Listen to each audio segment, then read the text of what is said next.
Bonjour les amis et bienvenue dans ce nouvel épisode de Route Academy Guide Pratique, la série qui vous aide à avoir des conseils, des guides, des techniques qui vous permettent de survivre à la circulation routière.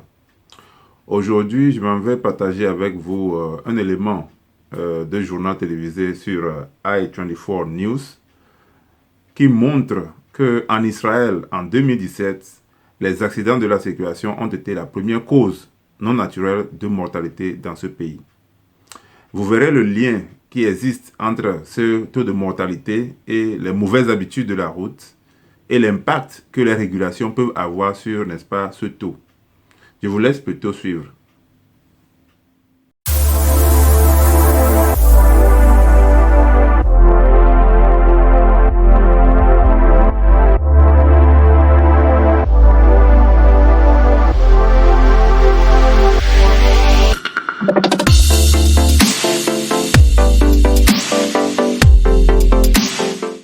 C'est devenu la première cause de mortalité non naturelle en Israël, loin devant les actes de terrorisme. Je veux parler des accidents de la route. Ils sont désormais traités comme un fléau national par les autorités. Ouais, politique répressive accentuée pour les chauffeurs en Israël et création d'une unité spéciale de police qui est chargée de traquer les conducteurs dangereux. Reportage dans le sud d'Israël, Mathias Inbar. 372 morts en 2016 et déjà 271 depuis le 1er janvier 2017. La route en Israël tue 22 fois plus que les actes terroristes pour la même année.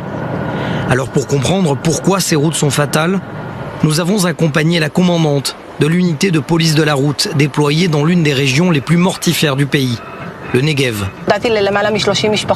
J'ai annoncé à plus d'une trentaine de familles que leurs proches étaient morts dans des accidents de la route.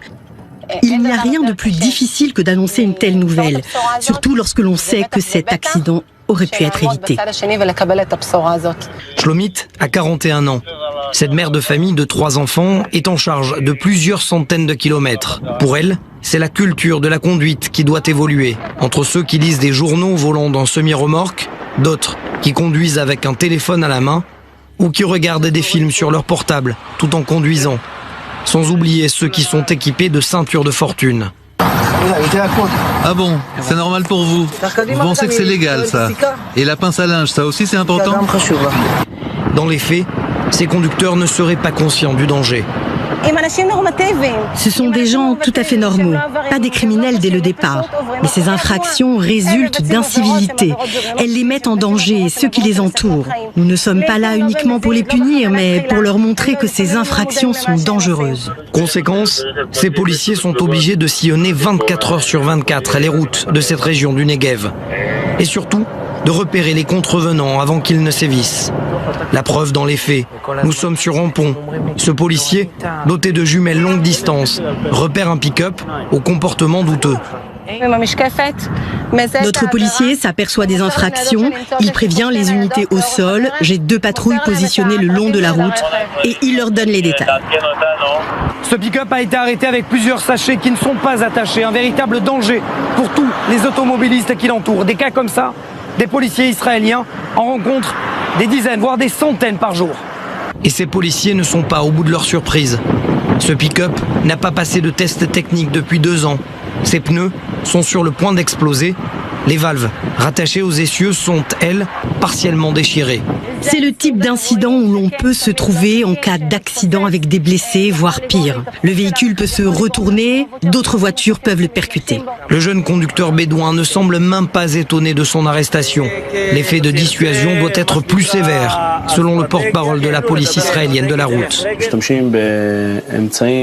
Nous utilisons des outils logistiques perfectionnés, dont une partie provient du monde criminel et terroriste. On parle de jumelles de vision lointaine, des caméras ultramodernes, des positions aériennes de surveillance, etc. Notre objectif est de réduire le nombre d'accidents de la route et de dissuader les conducteurs de commettre ces infractions. Depuis le 1er janvier 2017, il y a eu 9176 accidents, 30% de moins que l'année dernière au même moment.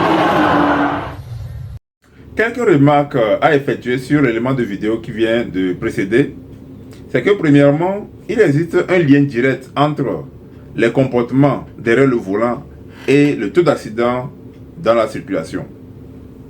Secondo, on peut observer que pour beaucoup de personnes qui mettent inutilement les gens à risque dans la circulation, tout se passe comme si le permis de conduire est juste une formalité qu'il faut avoir, être autorisé à opérer un véhicule et à l'oublier à partir du moment où on se met dans la circulation, ce qui représente un grand danger pour les autres usagers de la route.